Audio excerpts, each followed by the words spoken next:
All right. Good evening, everyone. Good evening to those who have taken the time out to get some education this evening. And as usual, for the first for this year, 2025, where we'll be doing our continuation of our series of our patient education sessions, and it is really important for us.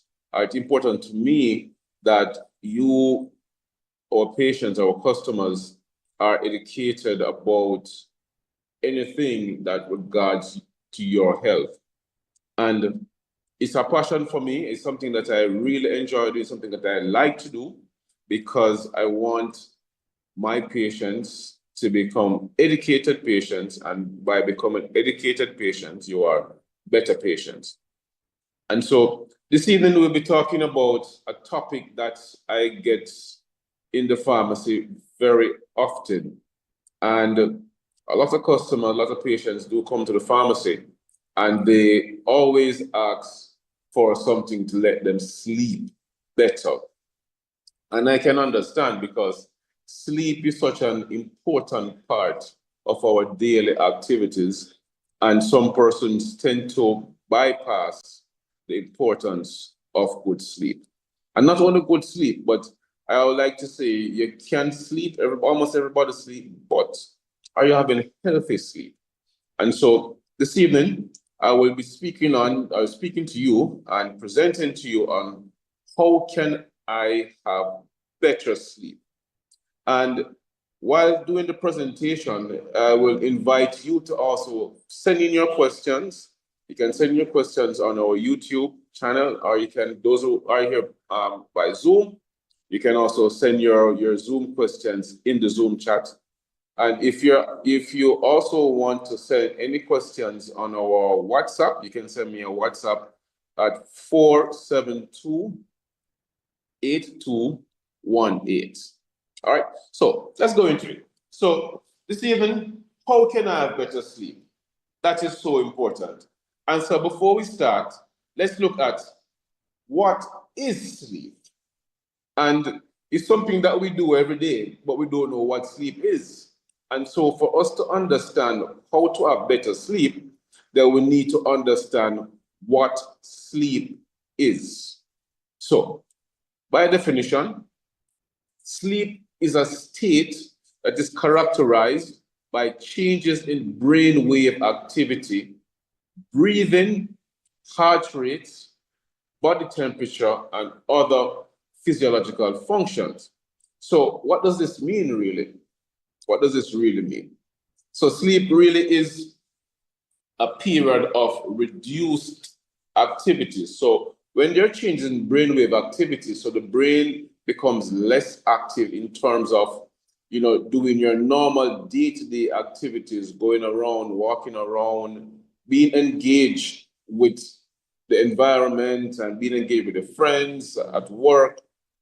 So changes in brainwave activity will cause you to sleep also. Breathing, that means that your heart rate, your breathing becomes more relaxed, and also decreasing body temperature and other physiological functions. So sleep is a period of reduced activities then.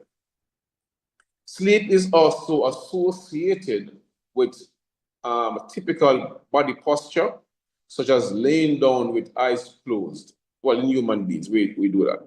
But I know some persons who can sleep standing while standing and sleep.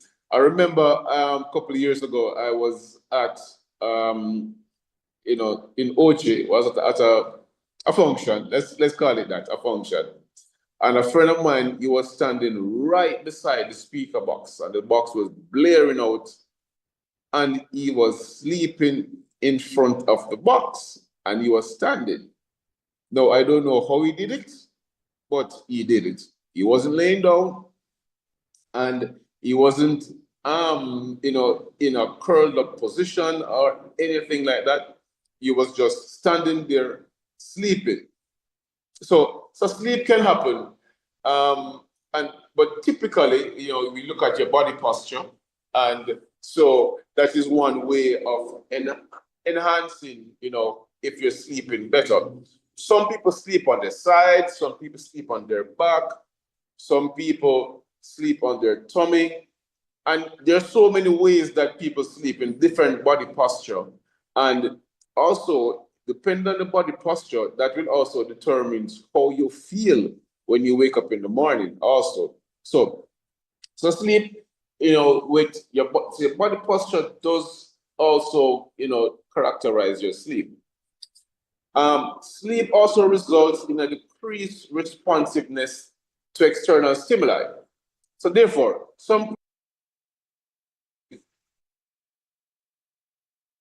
if you touch them, they don't know, so you're touching them. Right? So some persons, when they're sleeping, I can't come and shake you, and you just don't move, they're sleeping. So and in Jamaica, we like to say that the person sleep dead, man, you sleep so dead. And so your responsiveness to an external stimuli decreases when you sleep. So in a nutshell, sleep is a decreased state or reduced state of physical activity. And so basically, you are less responsive to other things around you, to other stimuli around you. So let's move on now so with all these things happening, why do we sleep? That is the question should be asked. Why do we sleep? Other person will say that I sleep because I'm tired. I sleep because I know I have to sleep. For kids, they go to sleep because their parents send them to bed. And there are so many different reasons we may give why we sleep. But from a scientific point of view, from a scientific point of view, we look at sleep itself. What would cause us to sleep? Why do we sleep? All right. Now, scientists we don't really have a reason why we sleep. However, we have came up with different theories of what may cause you to sleep. So one of the first theories is the circadian rhythm. Now, some persons might have heard this before and about the circadian rhythm. So what is a circadian rhythm? No, this is the body's internal biological clock that cues us to sleep and to wake. So it's like a switch. So the switch is an internal body clock. So it switches you on and switches you off. All right. So that's what it is. So it's circadian rhythm. So how does this work? And I tell you this, there are so many other theories that are out there, but I'm not going to give you all these theories, but I'll just give you a few of them, the ones that I think is more important at this point in time, because there are so many of them. And scientists are still trying to figure out why we sleep, and that is it. So circadian rhythm. So as I said before, it's the body internal clock. What it does, it cues us to sleep and to wake. Now, how does this work? Now, as night falls, the body releases the hormone melatonin that causes us to sleep. So, and in the morning, when the sun is coming up, the melatonin becomes less detectable as the sun rises, and that's why you wake up. So look at it now. So in the night, so that's why so many persons, when night comes, you want to sleep, because of this hormone melatonin.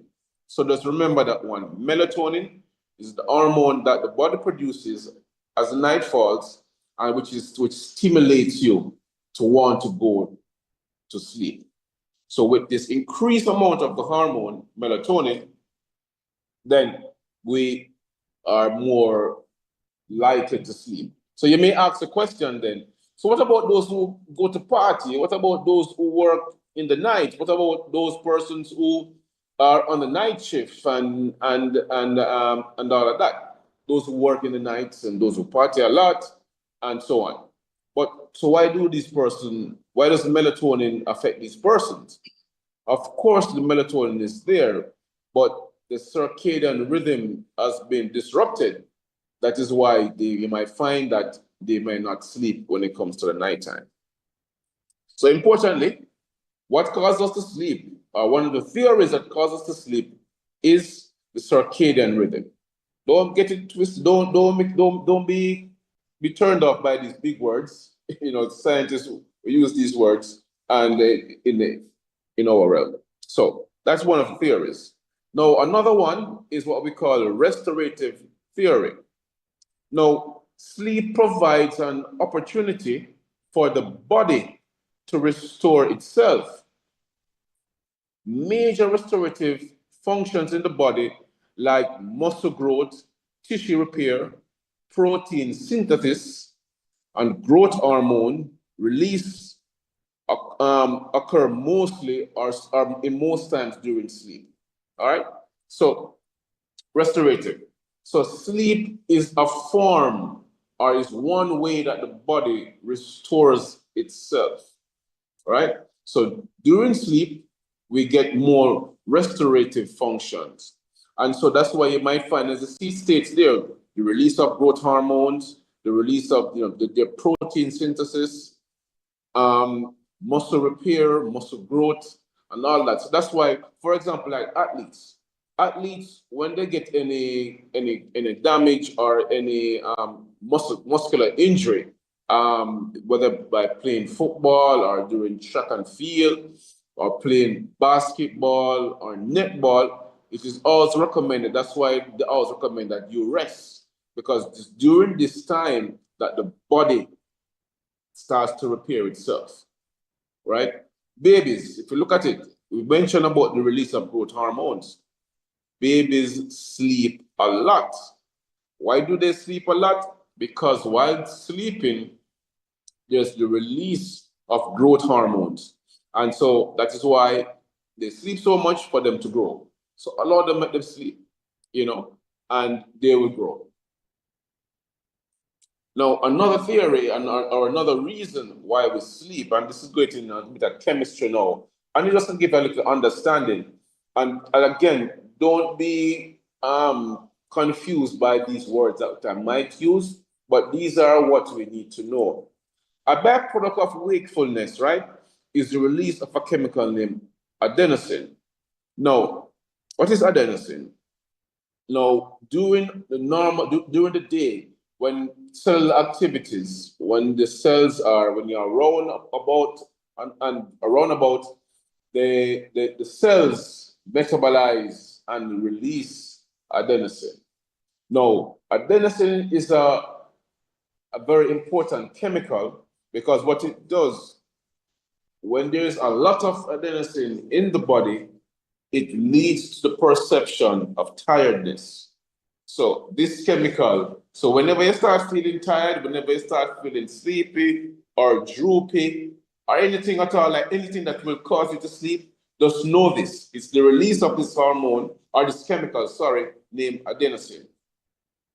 And so when the adenosine is a lot in the system, in the body, then you start to want to sleep. So during sleep, the body is not able to clear this adenosine. So in the day, you build up all the adenosine, everything is building up right during the day, because there's so many cellular activities going on. So the byproduct is the adenosine. It's just like when those who drive a car, when you drive, because you put gas in there, the car engine breaks down the gas to carbon monoxide, and it builds up till the gas done, and then you have to buy more gas.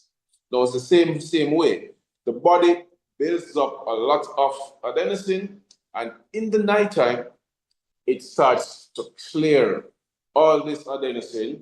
And while clearing the adenosine, in the morning now, because all this adenosine has been cleared up and gone, when you wake up in the morning, you feel more rejuvenated. You feel more energized because all this chemical of adenosine has been cleared by the body. And so you will feel more alert, you feel more alive. So you may ask the question, so why when I wake up in the morning, I still feeling groggy, I still feeling sleepy? I will address that later on, all right? But is it because of the adenosine? Is it that my body has not cleared all the adenosine that it's supposed to clear? Maybe, but I will address that as we go on in the presentation. All right, so now let's look at stages of sleep. So now we have looked at what is sleep, what may cause us to sleep, and now let's look at the stages of sleep. You see, it's so complex because we do it every day. I mean, every day we sleep, and we didn't know that there's so many complexity towards sleep. So sleep now, sleep of stages, really? Really, Dave? How come sleep of stages? I just lie down and just start to sleep. I can tell you, for me personally, when I go home in the night, as long as I'm not doing anything, I can guarantee you within 10 to 15 minutes, I am sleeping. And that's just me. All right. Once I'm not doing any activity, I start to sleep. Okay. So, do I fall into all of these stages? And it says that sleep have different stages. And let's look at the stages now. So first of all, sleep has 4 stages. And it may take 1.5 hours to 2 hours for you to experience all these 4 stages. Okay? It sounds weird, it sounds wild, don't it? But yes, it does, sleep does have 4 stages. And these are, we call it NREM, which is non-rapid eye movement. And the non-rapid eye movement has 3 stages. And that's, you see that? The first stage already has 3 stages. And then you have the second one, which is what we call rapid eye movement. All right? So sleep seems, while we do it every day, it can appear to be complex because of the amount of stages it may have. But let's break it down, and that's what we do. We look at why all these things happen, and for us to understand why we can't sleep, we have to understand 1, what is sleep, 2, what causes us to sleep, and 3, let's now look at what are the different stages of sleep. Because a lot of us, or many of us, from what I'm seeing, we experience some stages of sleep, but we do not experience all these stages of sleep. And that is why we say that we don't sleep well, or we might fall asleep and wake up. So I just mentioned the NREM, which is the non-rapid eye movement. So let's look at the NREM. So NREM has 3 stages. Stage 1. Now this is the lightest stage of sleep, and it lasts for only a few minutes. Okay? So a lot of us, we might be at work, we might be at school, or when we reach home, we experience this NREM. A few minutes, by the time you lie down or you sit down, you start to doze off a little bit. So you doze off, and you might just catch up back yourself, and you might call, some people may call it a cat nap. So you doze off a quick time, and you wake up back. All right. So this is the first stage of NREM, what we call the non-rapid eye movement. So this is stage 1. So lasts a few minutes. So you may doze off a little bit, as I said just before, and then you might wake up back. And so some persons only experience the first stage of sleep, which is stage 1, which is the NREM part 1. All right. Now let's look at NREM part 2. Now, this stage lasts for 30 minutes, and it helps with memory retention. Now, when I was reading this, I always said, I remember when I was going to university, before I do any exam, I always try to get a short sleep before I go into the exam. And this is because this short sleep does help with memory retention. And so stage 2 is of the NREM is what helps you to start to remember stuff. And this goes on for about 30 minutes. All right. So remember now, first stage, which is stage 1, is the only lasts for a few minutes. Now we go to, when it's a few minutes, maybe about 5 to 10 minutes. And now you have stage 2, which is last for about 30 minutes. So you start to getting relaxed a little bit more. And so the body, the brain waves start to, the brain, the neurons, and there's a lot of brain waves, going around. And so it helps, you're communicating with yourself. And so you start to feel more relaxed. And so the memory retention starts to occur. Now, stage 3. Now, this is deep sleep, right? When you fall into stage 3, at this point, when you wake up, you feel more refreshed and you're feeling better. So this is stage 3. During this stage, your blood pressure goes down, your heart rate and your breathing rate also slows down, and the body starts to secrete growth hormones. So does it mean that every time you sleep, you have growth hormone releasing? No. But what it does mean is that it helps the body, these hormones, because hormones is what keeps the body to function. These are chemicals that circulate around the body every day, and it keeps the body going.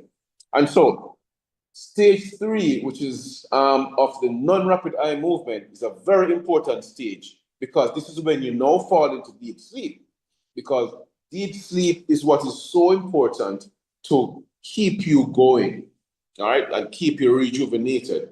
And approximately 15 to 20% of your sleep is in this stage 3 of NREM.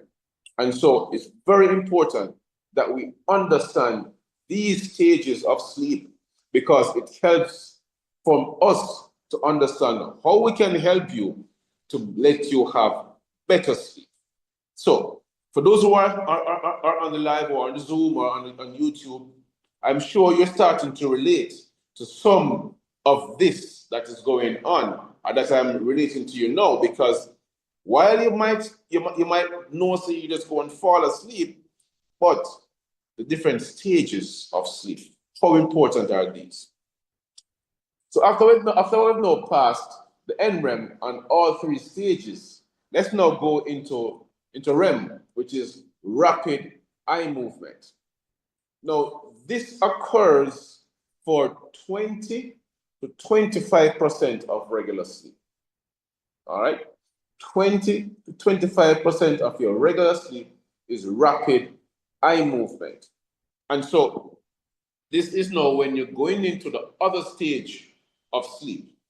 In this stage, what happens also is that this is when you start to dream. So rapid eye movement, and if those who watch movies and all of that, when you're watching the movies and you see the actors dreaming, you see that the eyes moving very the eyes are closed. However, you see the eyelids shaking, and then you see the camera moving to something else. And so if you watch a movie that intently like I do, you will see these things happening. All right. So rapid eye movement is when you dream. Okay. And some person will say, boy, Dean, sir, I don't dream. Or if you wake up, you realize you didn't have a dream. Some person, and the truth of the matter is, it's not every night I sleep, I dream. And I'm sure that a lot of persons that occurs happens to them too. It's not every time you sleep, you dream. But that's why it says 20 to 25% of sleep is rapid eye movement. So that's why you don't always dream. Okay? And so if you never dream, it doesn't mean that something bad happened. And a lot of persons, when they dream, they always have some kind of interpretation for it. And so if I dream, whenever I dream, I just I don't worry about it. I just move on because it's just part of the rapid eye movement and just part of stage of sleep. And so I've never, used it to say, all right, I guess some persons who believe in these things, and especially those who buy the lotto, they'll go and dream about numbers. And so, so they dream all these things. But so rapid eye movement, 20 to 25% of persons go through that. Now, also in rapid eye movement, muscles become temporarily paralyzed. And this prevents you from acting out in a dream. This is so funny because I know persons who, when they're sleeping, right, especially if you're dreaming, you're doing all kind of craziness in your sleep. You understand me? And I mean, for some of us, you might kick your husband, you might kick your wife, during sleep. Because when you're dreaming, you're doing all kind of craziness. So that means that, your muscle don't become paralyzed yet, but you're kicking everybody. You understand? I remember this happened to me when I was a child, many years ago, of course. I mean, I'm closer to 50 than I'm closer to 40, believe it or not. And I remember way back when I was about 10 or 11. No, I would could have been younger than that. Maybe about 10 or 11. And I remember, back in those days, we used to watch karate movie a lot because JBC, it was in the late night that they normally show karate movie. And we used to stay up, me and my brother, my twin brother, and my sister, we used to stay up late night and watch karate movie on JBC. I remember one night we were up late in the night, watching karate movie and listening to some crazy music. And back in those days, we never have audio cassettes or CDs. We had this big LP record player. We used to just do some mixing tapes on it. And it was about after 12, I think it was in the night, and I fell asleep. And would you believe that I got up? Everybody gone to bed, I got up in my sleep, opened the door, walked outside, and went in the streets, walking in the street in my sleep, This happened to me, and it's the truth. You can ask my brother, you can ask my sister. And I was standing at the street sign, and I was there talking. That's what I was told. I was there talking to somebody at the street sign. And, and it's because the karate movie make it happen. Come and sit down and watch karate movie all night. And so I come outside and they're talking. I don't know who I was talking to, but I know that I was outside. And where we grew up, we grew up in the ghetto on Waltham Park Road, off Waltham. So for a youngster out at that time of the morning, like after 12, that's craziness. And so rapid eye movement, let's go back to it. The muscles to become paralyzed. So when the muscle become paralyzed, you're never doing those craziness that I used to do. Walk in your sleep. So if anybody you see walking in them sleep, that means that you need to grab them because they're in REM or they just come out of REM, which is a rapid eye movement, and they're acting out their dream. Okay, so these are the stages of sleep. Rapid eye movement, which is the last part of it, where you dream, and and then the first part, which is NREM, which has 3 stages. So sleep has 4 stages. The first one, which is non-rapid eye movement, breaks down in 3 stages, and then you have rapid eye movement, which is the last part. So I hope that we understand what this is all about. So let's move on now.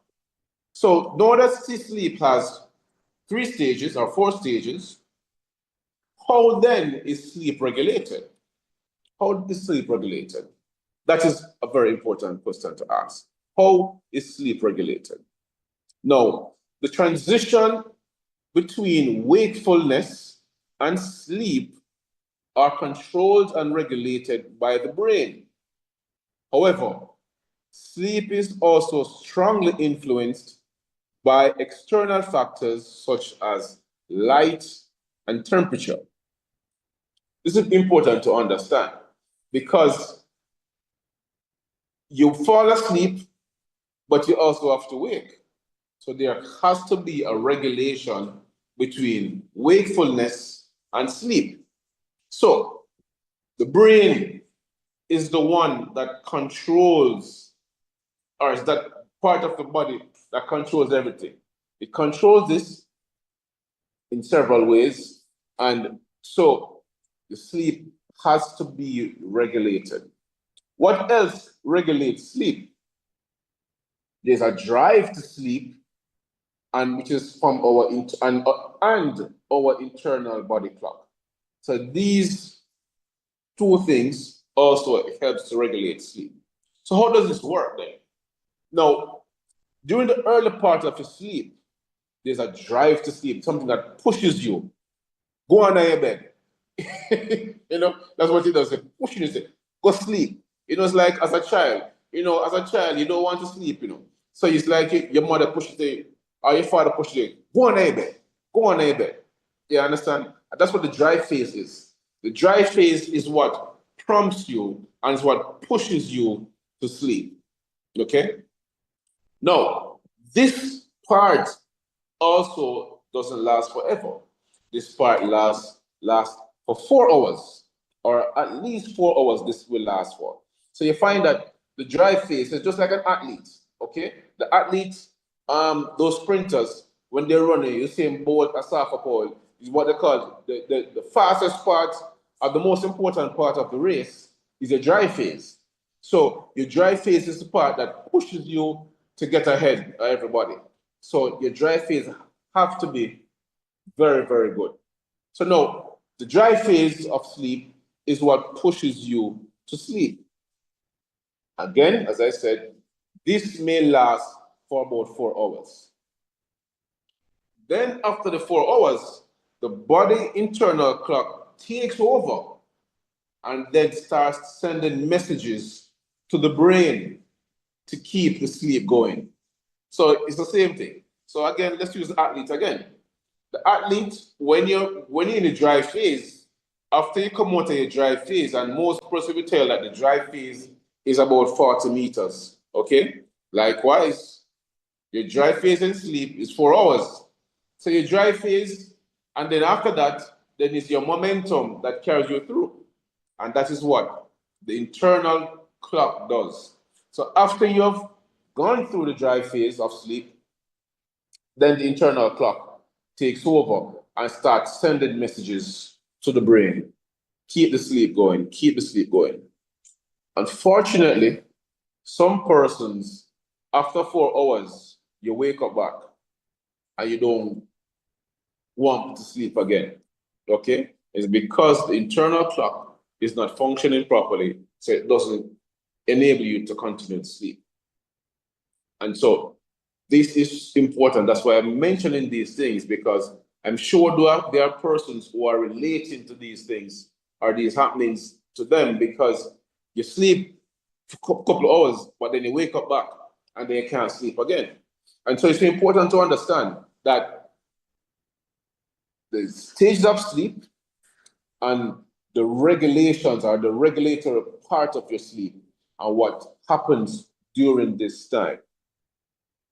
So when we look at the transition, which is our between wakefulness and sleep, which is controlled by the brain, but there are other factors, which is the drive and the internal clock that allow the sleep to happen.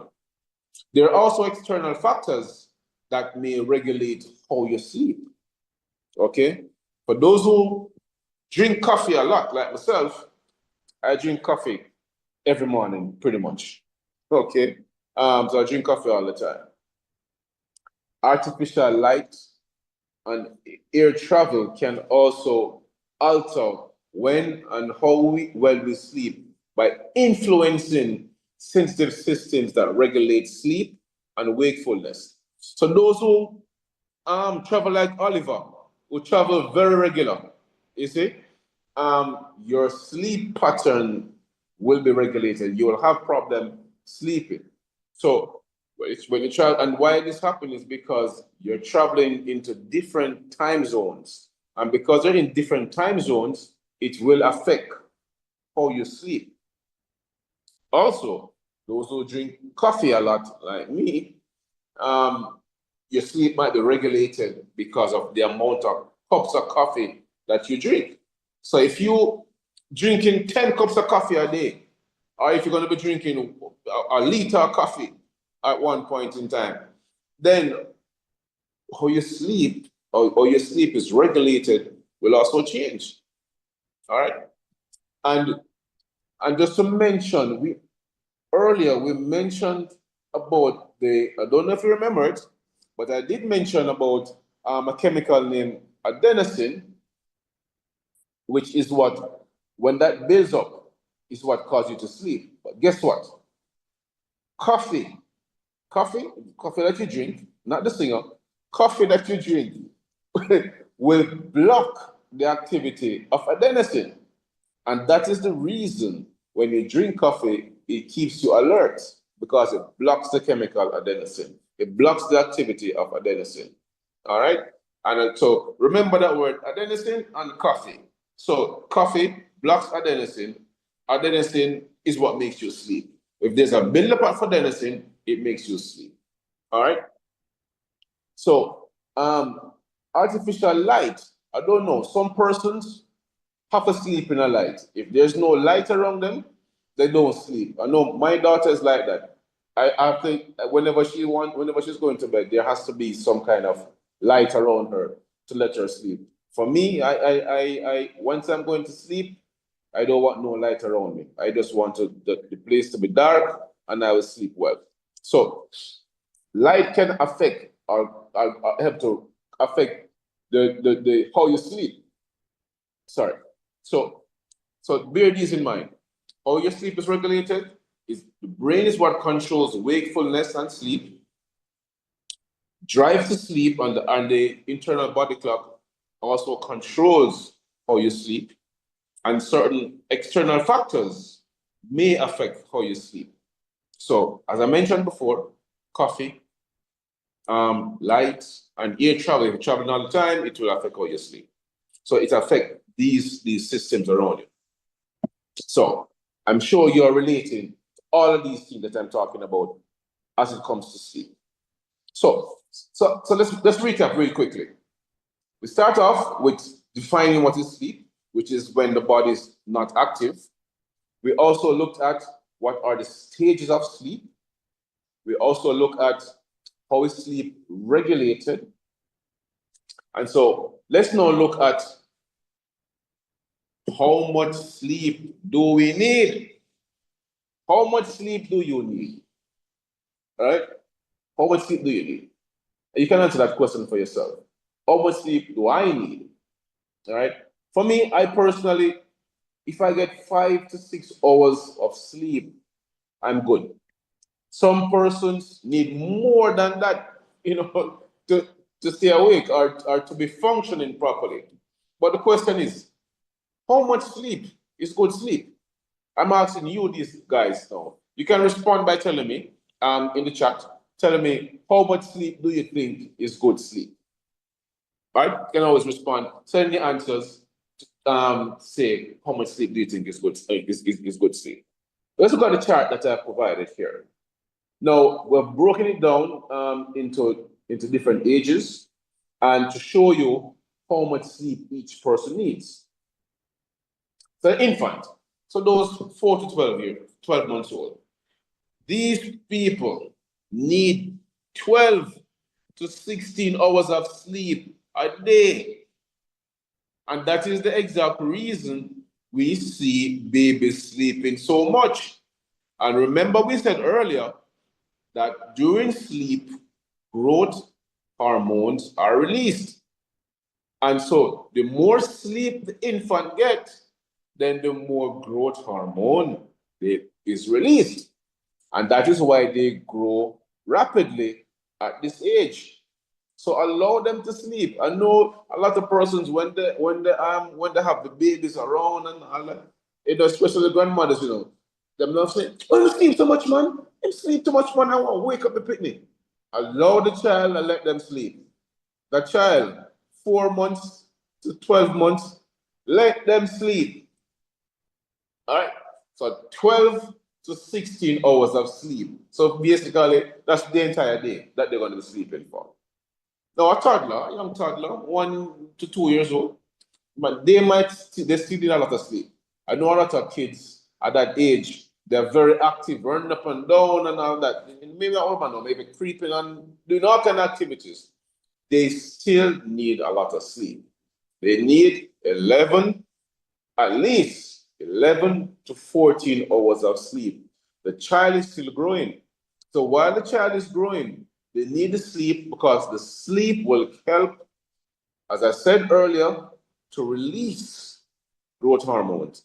Another important thing about sleep, as I didn't mention earlier, is that what sleep does, sleep also increases your metabolic rate. And that is why babies, they eat so much because their metabolic rate is so high. As soon as they eat, they're going to be hungry again because the metabolic rate is high. So food is metabolized fast, growth hormone is coming in, so you need to feed them constantly. And that is what contributes to the rapid growth of children. Those 3 to 5 years old, still in out of sleep, 10 to 13 hours of sleep they would need. So schoolers, so those are 6 to 12 years old, they need 9 to 12 hours worth of sleep. Now let's go on to the teenagers now. They might the trouble one. These are the trouble one, teenagers. And I'm sure we experience this. These teenagers, my daughter is 16 years old. And I tell you something, my daughter will sleep. She will go to her bed maybe 10 o'clock or 9 o'clock. And she will sleep until 10 o'clock the next day, you know. That is she. You understand? Or 11 o'clock the next day. But teens, I tell you, they sleep enough. But by recommendation, they need to sleep also. They're still developing and they still need to, get more memory and they still need to, understand things more. And I guess that's why because at this age, as a teenager, they think they know everything already. So these are all these teenagers operate. They know everything. I mean, I'm going to use my daughter as reference. I hope she's not on the live because she's going to cost me. But my daughter always tell me that she's smarter than me. And I say, okay then. And I guess as teenagers, they think they know so much. They know everything. You understand? They're just getting into the world, but yes, they know more than us who have been around for almost 100 years. Right? I guess they call us dinosaurs. But teenagers, they need 8 to 10 hours of sleep per day. Adults like us, 18 and older, we need at least 7 hours worth of sleep we need per day. All right. So anybody answer? Anybody give a response to how much sleep the teenager need? Anybody? Nobody? But no problem. So some person will say they need 6 hours. Some people say they need 10 hours and so on. But sleep is a very important part of our daily activities. All right. So now that we have understand how much sleep we need, now let's look at factors that may prevent us from sleeping. Let's look at this. Now, I've taken the time to break it down in two parts. I look at health factors and I've also looked at environmental factors that may affect or prevent us from sleeping. So, your sleep can be affected, and let's look at the health factors first. You are worried, angry, or anxious and stressed about something. So these are some health factors that will affect how you sleep. Being worried about something, or anxious, or angry, then when it's time for you to sleep, because you're thinking about these things, you will not sleep. Okay? You feel depressed, or experiencing sadness or grief, again, you won't sleep. All right. This will affect how you sleep. All right. So, especially if you have had a death in the family, if you you know, went to KFC and never get the barbecue chicken that you wanted, so you go home and you're depressed about it, or if you know, there's anything that causes you to feel sad, this will affect your sleep. You are unwell or in pain. So if you're in pain, that is one way you will not sleep. So if you're in a pain, you can't sleep if you're in a pain. I don't know of anybody, but unless you have a very high pain threshold, then you will sleep. But pain or general unwellness will affect your ability to fall asleep. So these are factors that will affect it. If you have a sleep disorder will affect how you sleep or if you sleep. And so that is another issue that we were going to be looking at in the presentation. Medications. There are certain medications that will affect how you sleep. Classic example, any multi-symptom stuff, anything that you take that is marked multi-symptom on it can and will affect your sleep. Why I say this? It has a drug in it named pseudoephedrine. It starts with a P and it's PSEU. So you want to look on the bottle and see mark pseudoephedrine in it. If you have a sleep disorder, best believe that if you take anything with pseudoephedrine in it, it will prevent you from sleeping. So certain medications will affect how you sleep. And of course, another one is disease conditions. Certain disease conditions will affect your sleep. So let's say persons who might be diabetic or hypertensive, or even if you're obese, it will affect sleep. Okay, so these are certain health factors that can affect or that can prevent us from sleeping. So bear this in mind. So I just pointed them out, and you can relate to it and see if any of these factors relate to you. Now let's look at environmental factors. All right, what are the environmental factors that can affect your sleep? Now, diet. What you eat, when you eat, and how much you eat will affect your sleep. So your diet is very important. Noise. So if there's noise around you, and especially if your partner snores, then that will affect your sleep. So if your partner snoring, right, you're not gonna sleep, So just make sure you stuff him or her mouth with a socks. That should. I'm just kidding. But snoring does affect your sleep, and especially for those if where you live is near to the road and near to the street, the noise from the traffic will affect you and affect how you sleep if you sleep.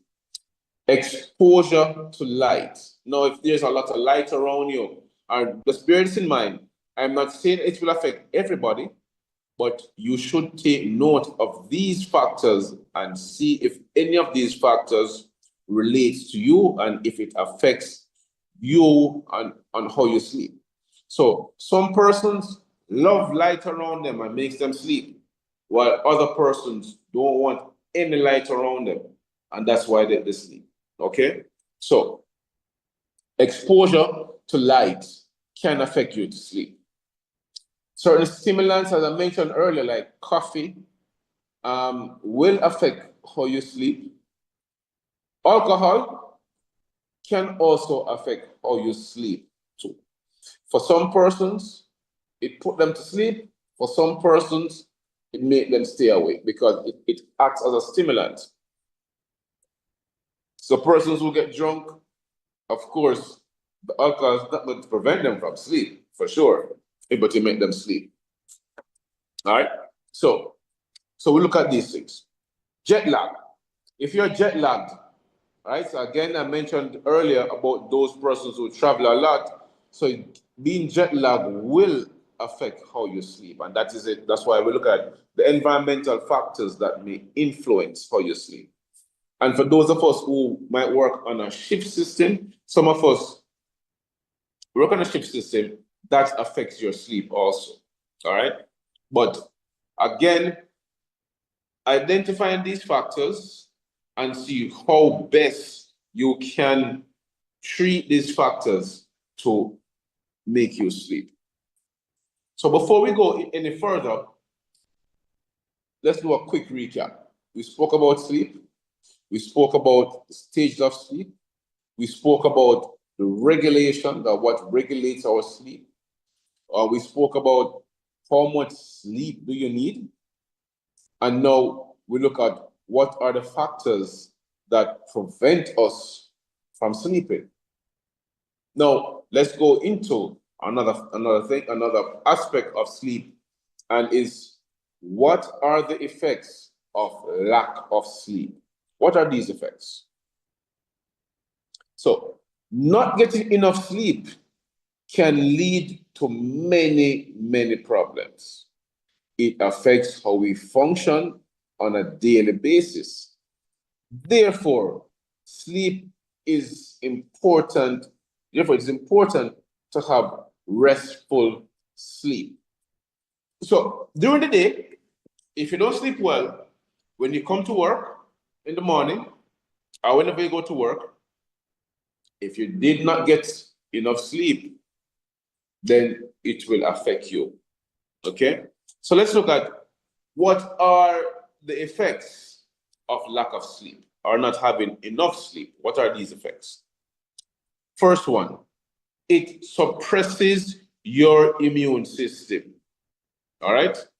And increases your susceptibility to sickness and infection. So if you're not sleep good, if you don't sleep properly, or if you don't get enough sleep, it will affect your immune system, believe it or not. And remember, we said earlier what sleep does. Sleep helps the body to repair itself.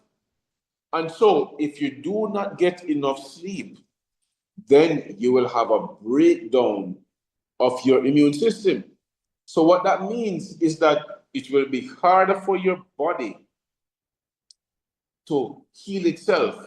So if you're having any kind of sickness, you have any kind of infection or whatever, the body will have a problem to fix that if you are not resting, because while resting, there's a decrease in cellular activities, so therefore it allows the body to repair itself.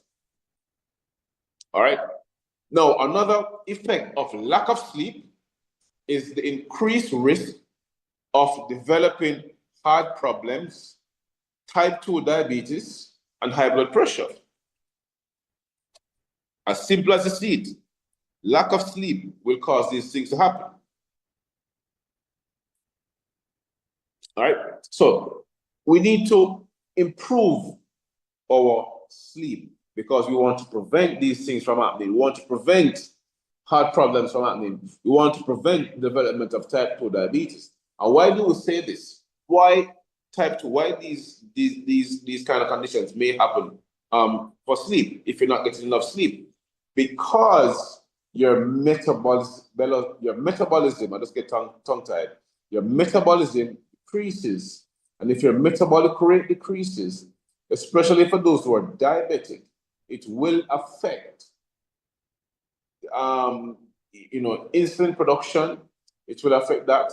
And so therefore you will have uncontrolled diabetes. So it's very important to understand that you have restful sleep and get the sleep, because lack of sleep will increase the risk of you developing these issues. Lack of sleep also slows down metabolism and increase the risk of obesity, right? So if you not sleep properly, right, then you are more likely to become obese, or you're more likely to have, these issues. It slow down your metabolism, and so are we saying then that MAGA people sleep enough? No, I will not say that. Are we saying that those who are more on the bigger side sleep less? No, we're not saying that. But what we're saying is that when you sleep more, or when you have more restful sleep, it decreases the risk of this happening. All right?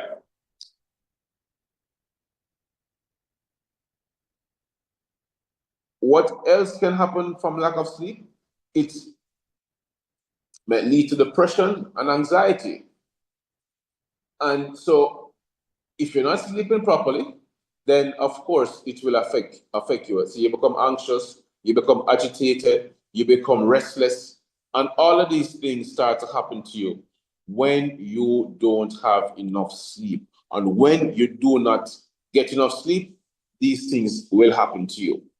It may affect, how you operate at work, right? So if you don't sleep properly, right, while you go sleep, but you're not sleeping enough, or not necessarily sleeping enough, but you're not having restful sleep. So let's say, for example, some parents, or young parents then, who have a baby, who just had a baby, the child always tend to wake up in the night when you want to sleep, and sleep in the day when you need to work. That's what normally happens. The child wake up when you need to sleep, and then sleep when you need to be awake.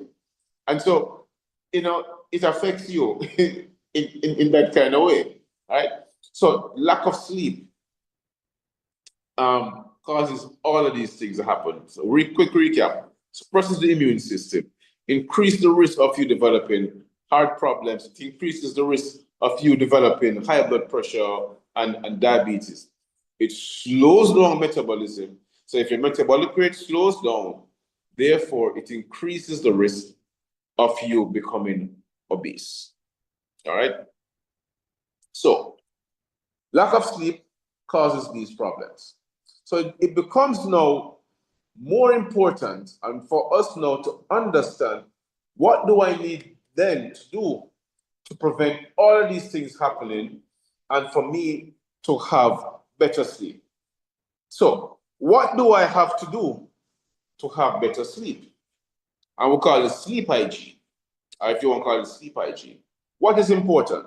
What do we need to do to have better sleep? Now, one of the things that is first mentioned is get at least 20 minutes of exposure to natural light in the morning. So when you wake up in the morning, try get up early enough. I mean, I'm the one of those persons, when I wake up, as soon as I wake up in the morning, the first thing I do is to open the windows. Open my bedroom windows, I look through the window. I do that every morning. As I wake up, that's the first thing I do. Open the windows and just allow it to come in and light. But even though the light is coming through the windows, but allow that to happen. Of the environment around you. Enjoy the environment. And doing this first thing in the morning will also help when you go home at night to have a better rest. Commit to a regular sleep schedule. So remember now, we're looking at, what do I need to do to have better sleep? Commit to a regular sleep schedule. So if you say, I have to go to bed by 8 o'clock, try to stick to that.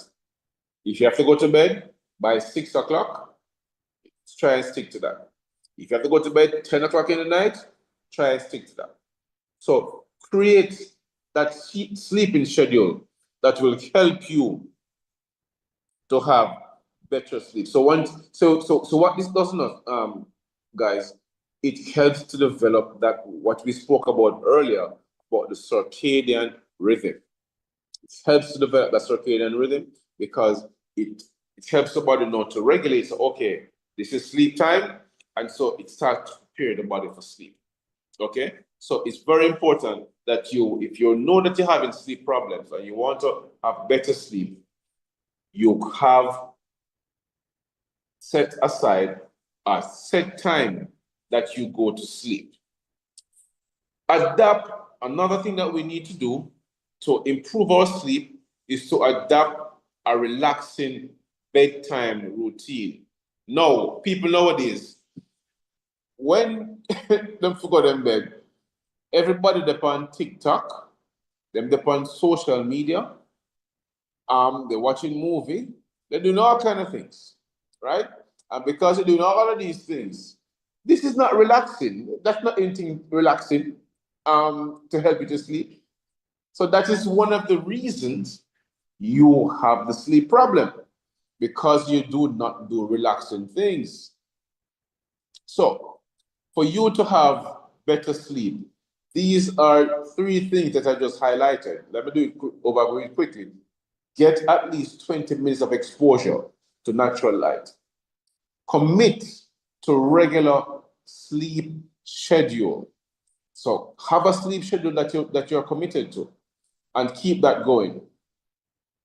Adopt a relaxing routine for bedtime. So maybe read a book, maybe take a warm shower, not necessarily a cold one, do a warm shower. You can also do a foot soak. Some of the time when I go home, what I do is I boil up some water, not really boil it up, but heat up some water, put in a basin with some Epsom salt and peppermint or so, and I put my foot in that, and believe me, within a couple of minutes, I'm gone. I'm sleeping already. So you want to adapt, those kind of routine. And that's why so many times, when I reach home, I don't reach the bedroom, most of the time I fall asleep in the living room because I do, all these craziness. As soon as I reach home, take off my clothes and do maybe these little routines, I go on asleep. So always have these kind of routines. So create this kind of routine for yourself. All right. Make sure your bedroom environment is cool, dark, quiet, and comfortable. Right? Now, if you're sleeping in your bedroom and you have all kind of noise around you, that's why I don't have TV in my bedroom anymore. No. Well, I have a TV, but it don't work. But I don't have a problem with that. But you have a TV in your bedroom, right? I don't know how you're going to fall asleep because you're going to be tempted to watch TV. All right. So have a quiet environment, have a relaxed environment in your bedroom. Ensure that your bedroom is quiet and comfortable and cool. All right. So it should be cool enough to bring the body down and make you relax and sleep. Avoid electronics with screens in the hour before bed. So if you go to bed, I said it earlier, you have on your phone and you're doing all kind of things on your phone before you go to bed. You WhatsApp everybody, you and your girlfriend and lavish about stuff, and then at the end of the day, you can't sleep. So, but if you have set routines, then by this time, then you'll be able to sleep. All right. So avoid electronics. No electronics in the bed. Avoid those things in the bed. Exercise regularly and early in the day. Exercising stimulates the body. It causes the release of hormones and that relaxes you. And as when evening comes, then you want to sleep. Avoid alcohol, nicotine, and caffeine hours before bed. Caffeine is a stimulant, so you don't want to sleep. All right. Some persons will drink alcohol. If you're having problems and you realize that you're not sleeping, and when you drink alcohol, try to avoid it.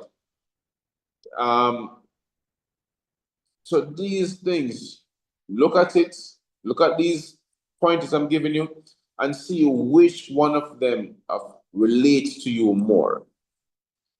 Avoid watching the clock. This one is dear to my heart. I'm going to tell you why. I remember a couple of years ago when I was going to university, I always had a problem sleeping. I had a sleep problem, and I'm confessing now. I had a sleep problem when I was going to university. And no, when I came out of university, I couldn't sleep. I always had problems sleeping, right? And then I found out what was the problem. Each time I fall asleep and wake up, I went and looked at the clock. And the moment I look at the clock, I start to get agitated. So, whoa, I only have 2 more hours left to sleep because I have to get up by this time. And because of that, start getting anxious. I want to go back to bed. I can't sleep because, of course, you get up in the night, you go use the bathroom or whatever, and and then you go back to sleep. Unless don't look, for those of us who don't get up and go use the bathroom, maybe you might, have on diapers or whatever. But for us who have to go to use the bathroom, you jump up, you go use the bathroom and come back. So, if you're the kind of person who watch the clock when you get up, get rid of the clock, because that clock is preventing you from sleeping or having good sleep. I had that problem. Whenever I look at the clock, I can't sleep again. That is why when I wake up, I do not look at the clock. I get up, use the bathroom, and go back to sleep. Have balance. Another thing that can help you to sleep, or another factors that can also help you to sleep is nap. Have an early nap. You can do like a quick nap, and that's why at school the kids have what they call siesta time, because at this time they might sleep for a little bit an hour or so. When you go to work, you have lunchtime when you go to work, and so during lunchtime you can maybe take a quick nap. You understand? Have a quick nap, and this will also helps for you to sleep when you go home in the night. Having that quick nap, which causes the body to get rid of what we spoke about earlier, the adenosine, which is what make you start feeling groggy and sleepy while you're at work. And especially for those of us who eat enough when you go work, and when you have a big meal or a big lunch, after you finish that big lunch, you know what start happening? we call it niggeritis, and you also want to sleep, for the rest of the day. So having a little quick nap will also help you to have better sleep. All right. Balance your fluid intake. Drink more fluids, drink more water. What I try to do in the nights before I go to bed, I try to drink a cup of water before I go to bed in the evenings. And at nighttime, I try to drink a cup of water.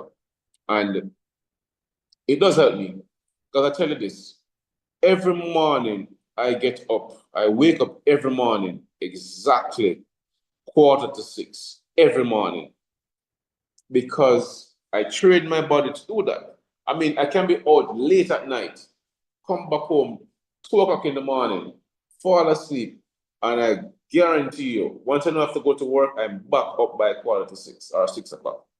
But not everybody's like this, right? But it's important that we understand what we need to do to help us to have better sleep. And these are some of the factors that we might need to do to help us to have better sleep. Drink more fluids, that helps. Have light foods in the evening. Don't go home and be like me and eating this big pot of stew peas before you go to your bed. You understand me? Don't do that, right? Because it will affect your sleep. So think about this now. You eat this big pot of food before you go to bed. The stomach is trying to metabolize it. So you won't sleep. You understand? So it's very important. If you have to eat something in the night, let it be light, not heavy. No heavy food, light food. Have light food in the evening. Have a sandwich or some crackers or something like that. Something light. And also, of course, this is a pharmacist, presentation. It's always good to ask your pharmacist about medications that can help. So these are some of the ways in which you can have better sleep. So now that we have looked at these factors, I don't want to finish it like this, but let's look at other things that you can do to help you to have better sleep. Foods that we eat can also help with sleep. All right? Why do I say this? Having good gut health can improve your quality of sleep. Remember, we spoke about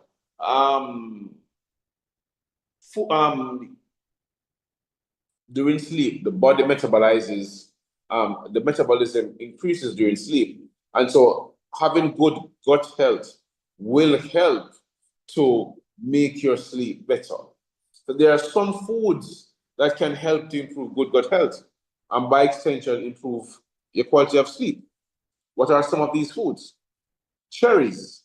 Now, cherry, I mean, if you eat cherry, cherry has melatonin.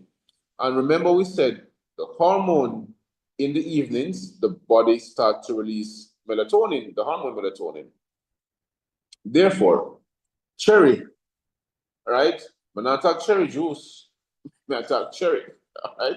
The fruit cherry does help in improving your sleep because of the concentration of melatonin in the cherry. Banana. So banana contains magnesium, potassium and B6. These help the muscle and nerves to relax and also manages your body clock, internal clock. All right? So it's important to understand. So cherry is one, the fruit cherry that is. Banana, because of the high concentration of magnesium and potassium and B6, it does help with your sleep. Chamomile tea is another one. And chamomile have this calming and soothing effect, which helps to promote sleep. So I like to drink chamomile, and I tell you, I'll give you a joke. I drink chamomile in the morning, but it doesn't really affect me to sleep. But chamomile is one way in which you can improve, is a food that can help to improve your sleep. Proteins, certain proteins that contain certain hormones and stuff will help to relax you and help you to sleep. Nuts without artificial ingredients contain tryptophan and magnesium, which can boost serotonin levels and help you to fall asleep. So these are some of the foods that you can use, or these are some of the foods that can help you to improve your sleep or to have better sleep. So quick recap. Cherry, the fruit, can help you to improve your sleep. Banana is another one. Chamomile tea is another one. Protein, certain protein, lean protein will also help. And certain nuts and legumes will also help to improve your sleep. All right. Quick recap again. Sleep. What is sleep? We spoke about that. We also spoke about why do we sleep. We also spoke about the different stages of sleep. We also spoke about the importance of sleep. We spoke about what happens when there's lack of sleep. And now we look at how can we improve our sleep and certain foods that can help to improve our sleep. Now let's look at the medications now. And I'm sure most people want to know about this. What are the medications that we can use to help sleep? Now, let me first say that the use of medications is the last resort to help with sleep. Unfortunately, a lot of us have insomnia, and some of the previous recommendations by itself will not help. And so medications now become part of your treatment. All right? So while we say do all these things, avoid looking at the clock, have a healthy environment for sleep, create that environment for sleep, and also, having set bedtime, do relaxing things before you sleep, avoid electronics, avoid using the phone. I mean, avoid these things will help to promote good sleep. But some of us, these things don't help us alone. So medications is the last resort for these kind of persons. Melatonin, you can get that at the pharmacy. You can go and buy this at the pharmacy. It's something that's over the counter, and it can be sold at any pharmacy. You should be able to get melatonin, because melatonin, as I said earlier, is a hormone that helps, is that hormone that helps to promote sleep. B vitamins promotes metabolism, and it also stimulates the nerve endings. And while stimulating the nerve endings, then it helps with sleep. All right, that is very important to understand. Now let's look at some other drugs. Like your diazepam is one drug that can help. And this drug is a prescription drug. You will have to speak to your doctor about this. There's also alprazolam, which is another drug that can also help, for those who are having problems with sleep. And there's also bromazepam. So you realize that all of these drugs have the same last name.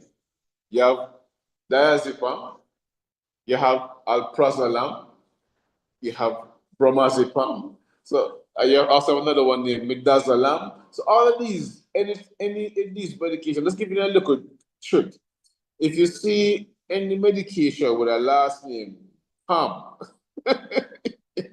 or on it, these are more likely to be sleeping medications. All right, just a little trick about about medications. All right, so or you can identify these medications. I'm not saying that anybody who named Pam is a sleepyhead, That's what I'm saying. But it's just a coincidence that these sleeping medications or this category of sleeping drugs have a last name Pam. All right, so don't name a child Pam. Okay, so we have other medications like Zolpidem, which is another one that helps, with sleep. Another sleeping tablet. But guys, bear in mind that these medications are prescription only medications, and you may need to speak to your doctor about these medications. All right. Amitriptyline is another one that can be used as a sleep aid. And there's also another one named mirtazapine. There are several more medications that can be used as sleep aids for persons who have sleep problems or having insomnia. And there's always new stuff coming out in regards to helping to promote sleep. And just to let you guys understand that sleep is a very important part of your daily activity. It's a very important part of your daily routine. And if that part of your daily routine is not catered for, then your entire day will be a mess. And so I encourage you to have good sleep. Try to have good sleep. All right? Try to promote good sleep. Follow the examples, follow the pointers that were given to help you to have good sleep, because sleep will extend your life on earth, guaranteed. Because remember what sleep does. Sleep helps in the repair of your muscle tissue. Sleep helps in the repair of or increase your metabolism. Sleep also prevents you from or decreases the possibility of you developing like hypertension and diabetes. Sleep prevents these things. And so sleep also improves or increases or promotes your immune system. So it makes it easier for you to fight against infections, fight against any kind of sickness or disease. So it's very important that we understand what sleep is, the importance of sleep, and why we need to sleep. And what is so critical is that in today's society, in today's world, because we're so fast paced and we're always on the go, it's like sleep becomes secondary. It's like we don't think that sleep is that important at all. We don't think sleep is important, you know. But sleep is the most important, especially for those of us who live in a fast pace and we're doing 2 and 3 jobs. Listen, your body needs sleep. Your body have to rest, because if your body don't rest, then there's no way you'll be able to maintain those jobs or function at optimal levels if you're not sleeping properly. So I thank you for listening, and I will open the time now. If you have any question, that is my daughter, Skelisa, in her younger days. She was this picture is one of my favorite pictures, because she's always full of so much energy and running up and down. And as soon as she finished, just drop asleep really quick. So so I now open the floor. If anybody has any question, whether on Zoom or whether on YouTube, you can ask questions. We're open to asking to listening to you for any question that you may want to ask.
All right. I guess everything was straightforward for us. Okay, all right. So I see one question on the Zoom. Sorry, not on Zoom, on YouTube. It asks, the question is Zyrtec harmful to use as a sleep aid? All right. Zyrtec is what we call a antihistamine, and it's a second generation antihistamine. And while it is an antihistamine, and antihistamines are used for sinus problems, for sinus drainage, it's also used. It can also be used if you're having watery eyes, or if you're having nasal congestion, and anything to do with allergies. The Zyrtec, which is cetirizine, can help for that. Now, as regards as a sleep aid, it wouldn't be harmful because you're now using the Zyrtec for the side effects of the drug. So because its side effect is drowsiness, so using Zyrtec is not, or will not, or should not be harmful to you, because the drug itself is safe. However, if you're using a product at high doses or more than the recommended doses, that is when it may become harmful. So always try to avoid overdosing on these products. Avoid overdosing on these medications. So yeah, Zyrtec would not be harmful. I see someone else asks about DPH to help for sleep. Now, definitely DPH is another medication that can help for sleep. Is a first generation antihistamine. And so persons who have problems sleeping, you can take DPH because DPH, again, as an antihistamine, the side effects are drowsiness. So if you take DPH, you realize that you might want to sleep. And for some persons, the reverse may happen, especially in kids, because DPH as a first generation antihistamine can cause restlessness also. So DPH is a good drug to take if you're having problems sleeping. But again, always speak to your pharmacist about these things. If you have any concerns about medications that you can take for sleep, do not hesitate to ask your pharmacist. And that's why you're asking the pharmacist now, because I'm right here at the show. So using DPH is okay for sleep. And using Zyrtec, it's fine, no problem. But if you realize that you're becoming dependent on these medications just to make you sleep, then try the other tips that were given earlier. Avoid using the clock. No electronics in bed. Maybe it says no electronics in bed. Make set sleeping time. If you reach home at 6 o'clock in the evenings, try to go to your bed maybe by 8 o'clock or 9 o'clock, because seeing that you have to get up by 5 or 6 o'clock, especially for those who live in the city. We know the traffic is really, really bad at times. So, you have to get up early in the morning. For those in Jamaica, you live in Portmore. We know the Portmore, the traffic in Portmore, it's not normal, and that is the truth. So you have to get up earlier than everybody else. So you may have to get up before the rooster starts to crow if you're living in Portmore. So you just have to, make set sleeping time that will help you to have better sleeping hours. I see somebody raising their hands on Zoom, so you can allow them to ask a question.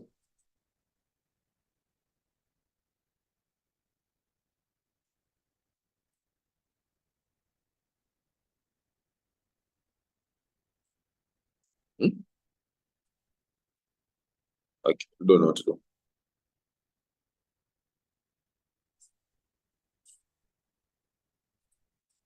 What's some other of the man raised?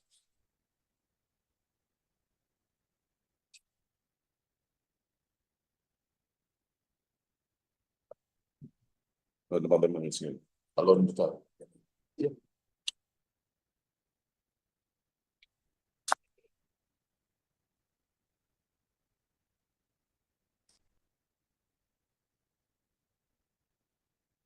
All right. You can go ahead. Unmute your mic. Unmute your mic, Paul.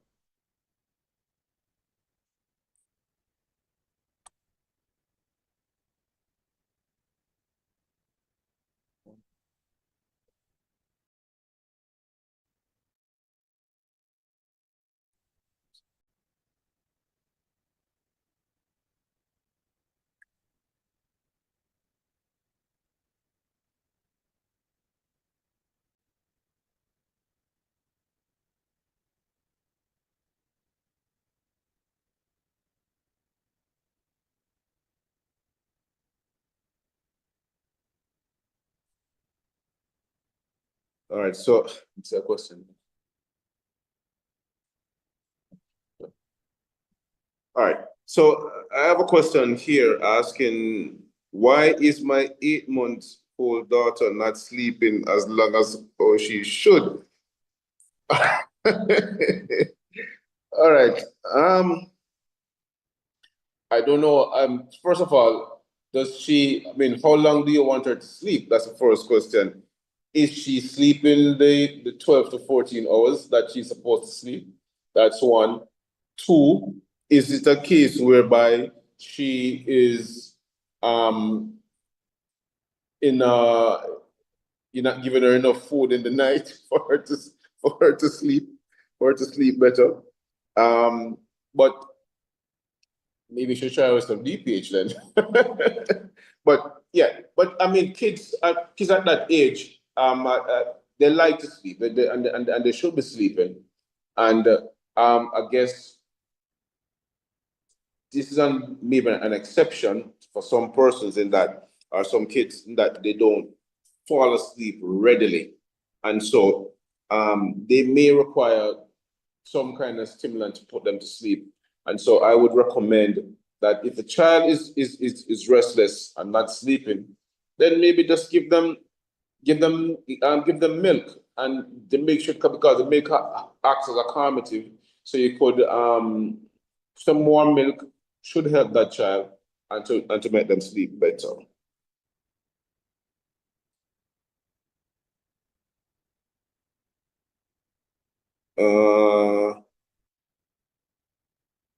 What if you can't sleep until 3 a.m. in the morning? Well, if you can't if you can't sleep until 3 a.m. in the morning, no.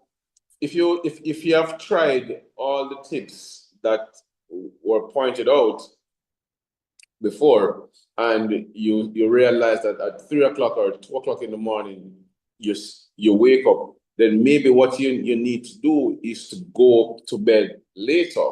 So if you go to bed 8 o'clock, right, and you wake up back by 3 o'clock, that means that you have just slept for 7 hours, if you look at it like that. So if you find that you're waking up too early, then what you might have to do is to go to bed later.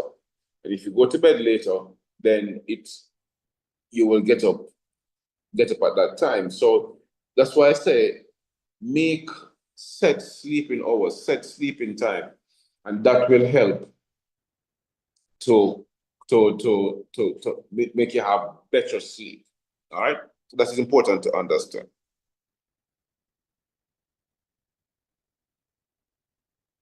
Is it okay to give children cold medicine to let them sleep? Yes, it is. It is fine.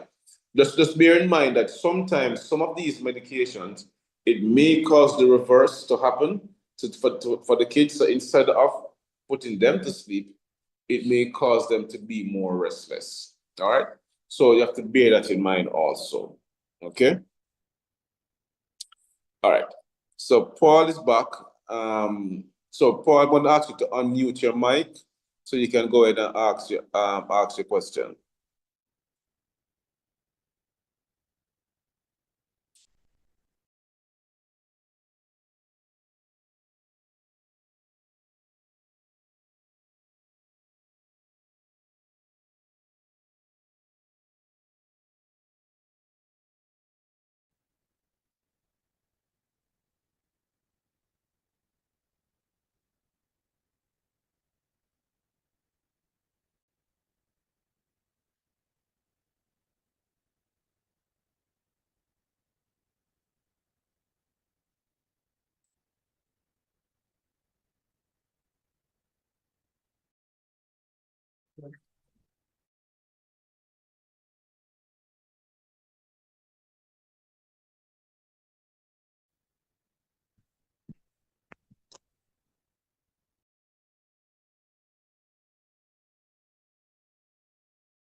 All right, Paul, you need to unmute your mic. Yeah, man, I unmute my mic, but the host not allowing me.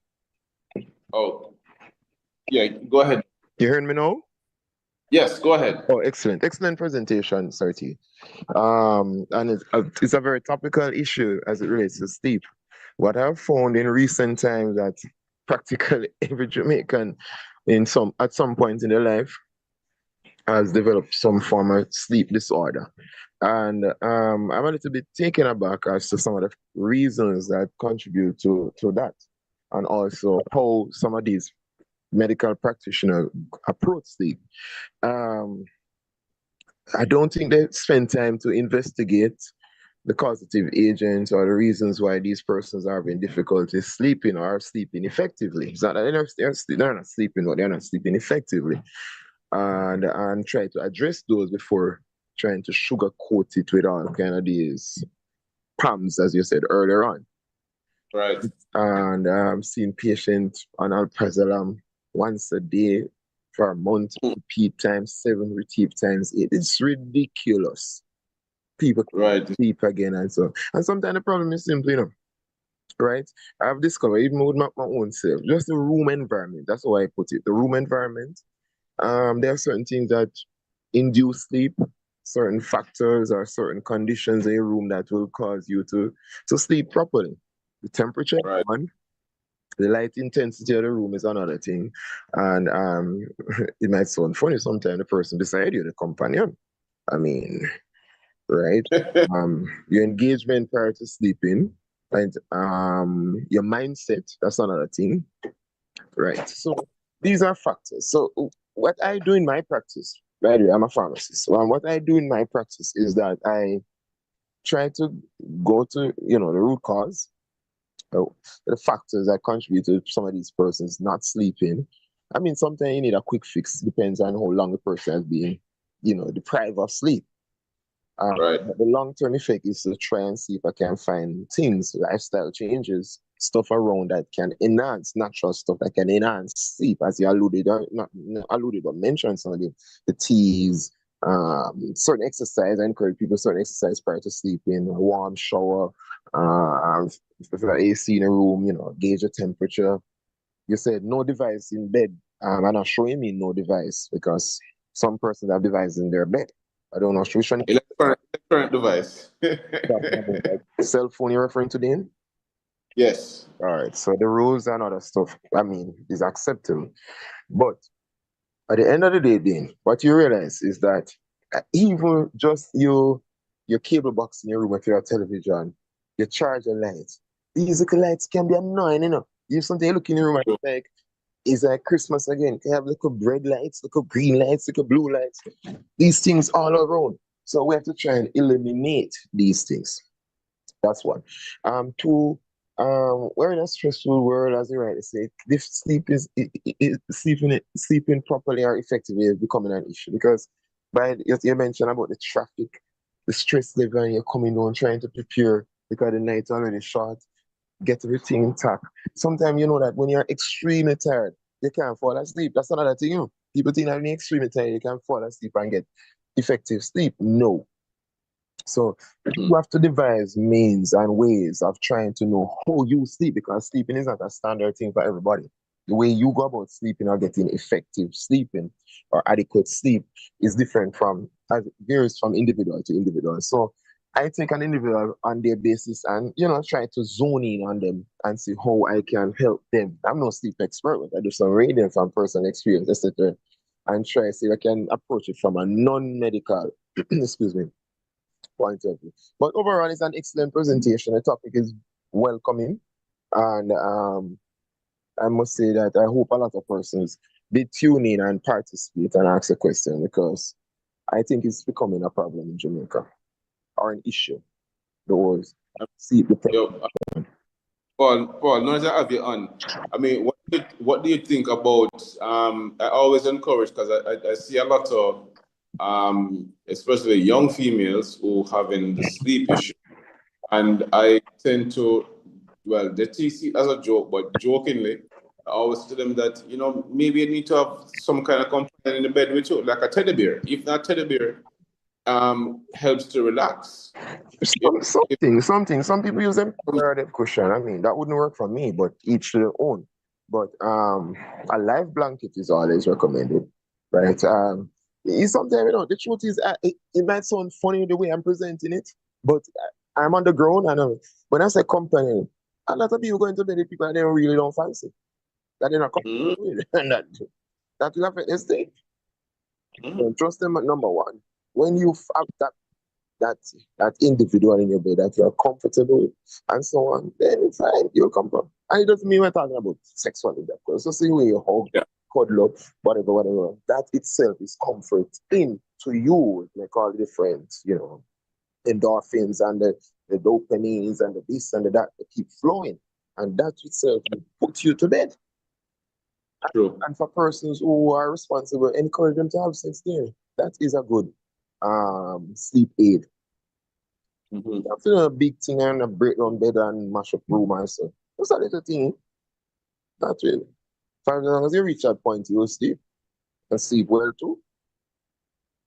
So you can That's it. I mean, I guess, well, I guess that's why so much females have so much pillow in not the only that, bed. well, I think sometimes when like these young females, them caught up with this phone thing, people are gonna embed with phone day. And I realize everybody on phone. Get Mm, the latest this and the Instagram, this and the likes and the dislike. It's them themselves running themselves to a wreck. true. Yeah.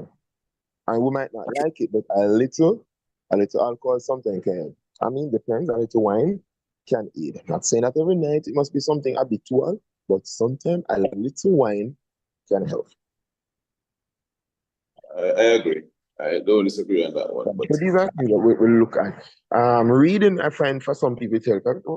reading is a very good way to relax the body, Relax the body and induce sleeping. Yeah, it can. reduce sleep. Right. Read something on gossip, Yeah, but the So, television thing is a no-no. And the cell phone, that light that is radiating, and the info there, it mess up your brain, your subconscious.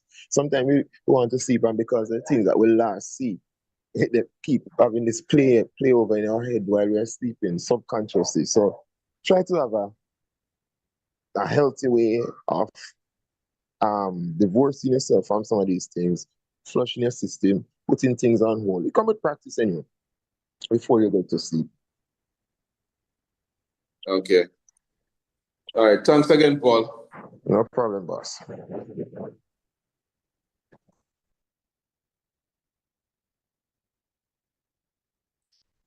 So somebody just asked me a question.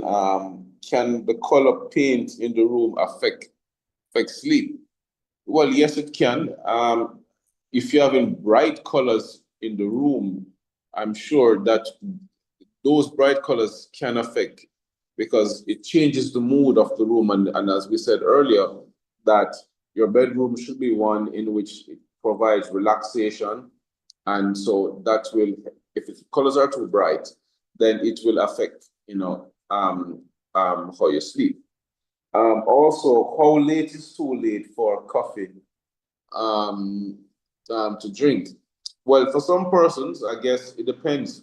If you're on a shift, if you work on the shift, or if you work a late shift, then you might want to have some coffee, to help to keep you up. So, but if it is a case whereby you have to be up early, you don't want to having coffee too late either. So you have to just try to create that balance. And also it depends on what your sleep pattern, what your sleep pattern is like. So all of these things has to be established, and it also helps to determine how late is too late to do anything like that. So it's very important for you. That's why it's so important that you have a set sleep time, because it does help to create the environment for better sleep. So it's always important um, um, to do this. All right. Thanks again for everyone that was part of the meeting or a part of the live. We'll have another series or another session of our patient education session, and which is brought to you, of course, by Gateway Pharmacy. And we look forward to having these sessions on a monthly basis. And so if once you're a part of this live, please share it with your friends and families co-workers and everyone, and let them understand how sleep, and not just about sleep, but health and the importance of good health. Gateway Pharmacy, that's what we do. We promote good health through education, and we like to entertain, we like to educate our customers, our patients, because educated patients are better patients. Thank you again for joining us on this live. And as usual, you can ask your questions, you can send in your questions to us at Gateway Pharmacy, you can send your WhatsApp messages, you can send your messages to our Instagram page, which is Gateway Pharmacy, JM. You can also send your questions by email at pharmacygateway@yahoo.com, and you can call us 961-3726 or 961-4784. Thank you again, and see you again soon.